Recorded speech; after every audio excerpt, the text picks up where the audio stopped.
सत्य घटना पर आधारित एक वृद्धा जो कहानी का शीर्षक है। 3 स्टेशन तय करने हुआ करते थे मुझे अपना बीएससी कॉलेज अटेंड करने के लिए। हमारा कॉलेज कोई ज़्यादा प्रतिष्ठित कॉलेज नहीं था जिले का।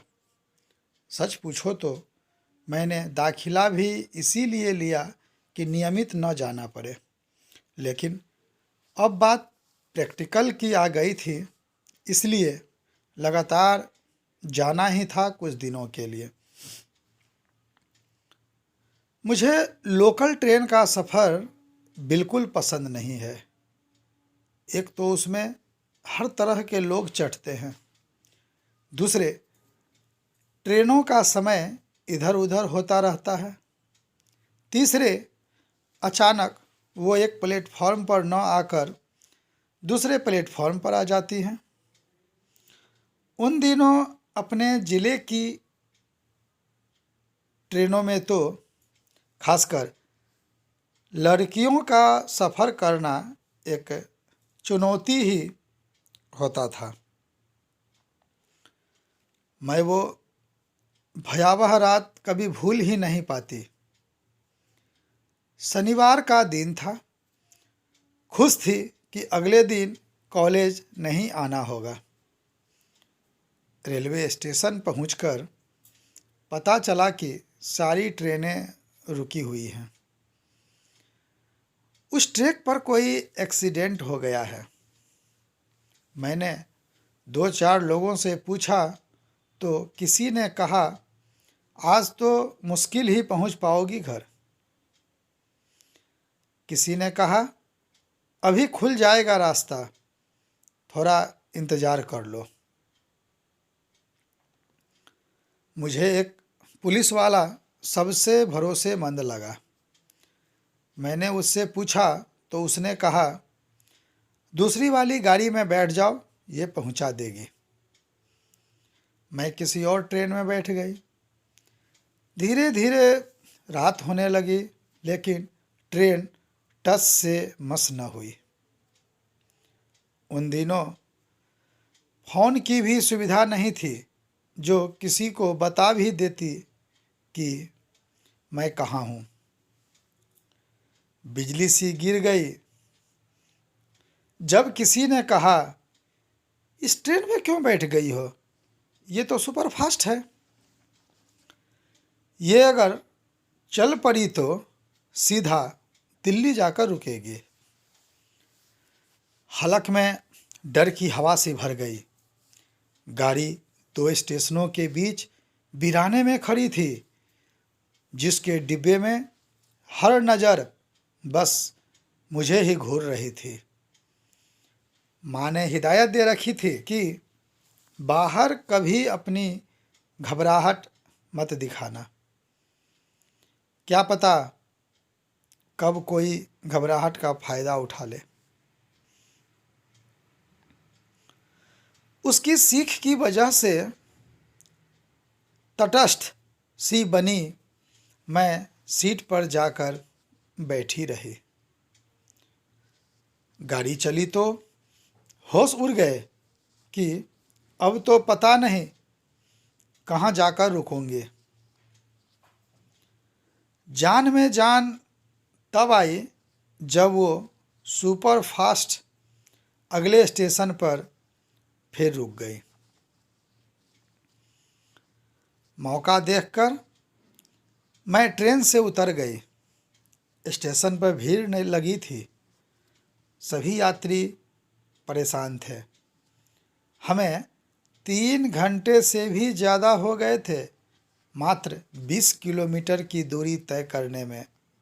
मेरा कस्बा मात्र एक स्टेशन दूर था, लेकिन घर वालों को मेरी कोई खबर नहीं थी कि मैं इस समय तक कहाँ हूँ। रात के 11 बज चुके थे।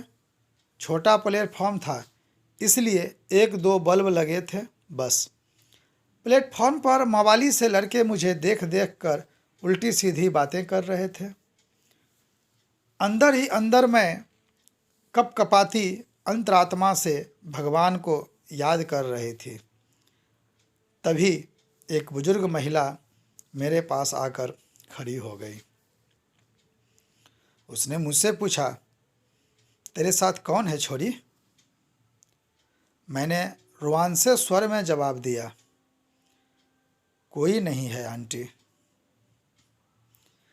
बड़े ही ममता भरे स्वर में बोली, किसी के सामने कहने की जरूरत ना है, तू अकेली है, मेरे साथ ही रहियो। बातों बातों में पता चला कि उन्हें भी मेरे ही पास वाले कस्बे में जाना था।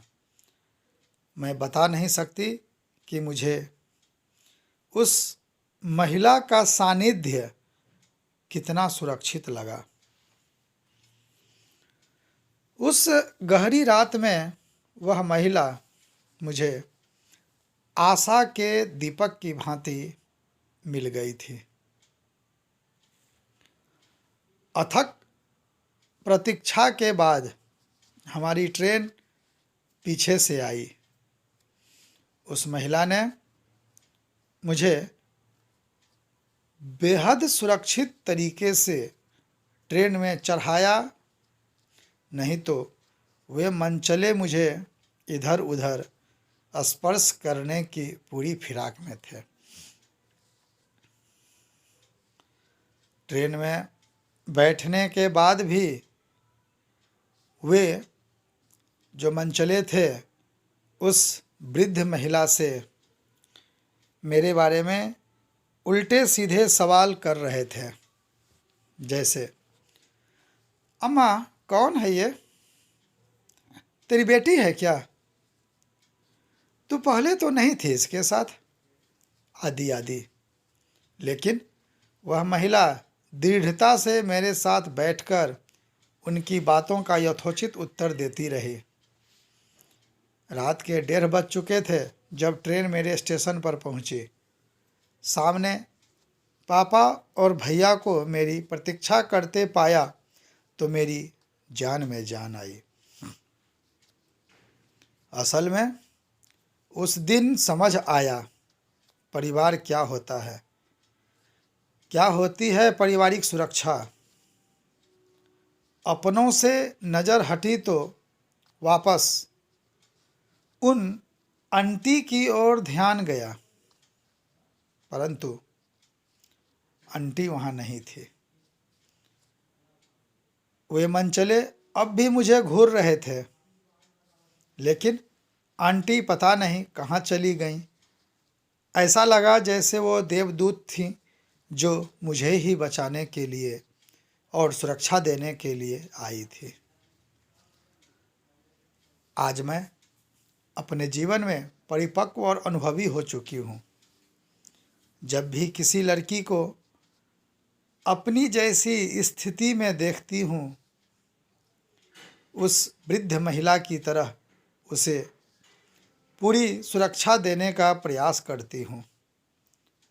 मैं जीवन भर इसी रूप में उस वृद्धा का धन्यवाद करती रहूँगी। आपने यह ज्ञानप्रद स्टोरी सुना और आप अंत तक बने रहे, इसके लिए आपका धन्यवाद।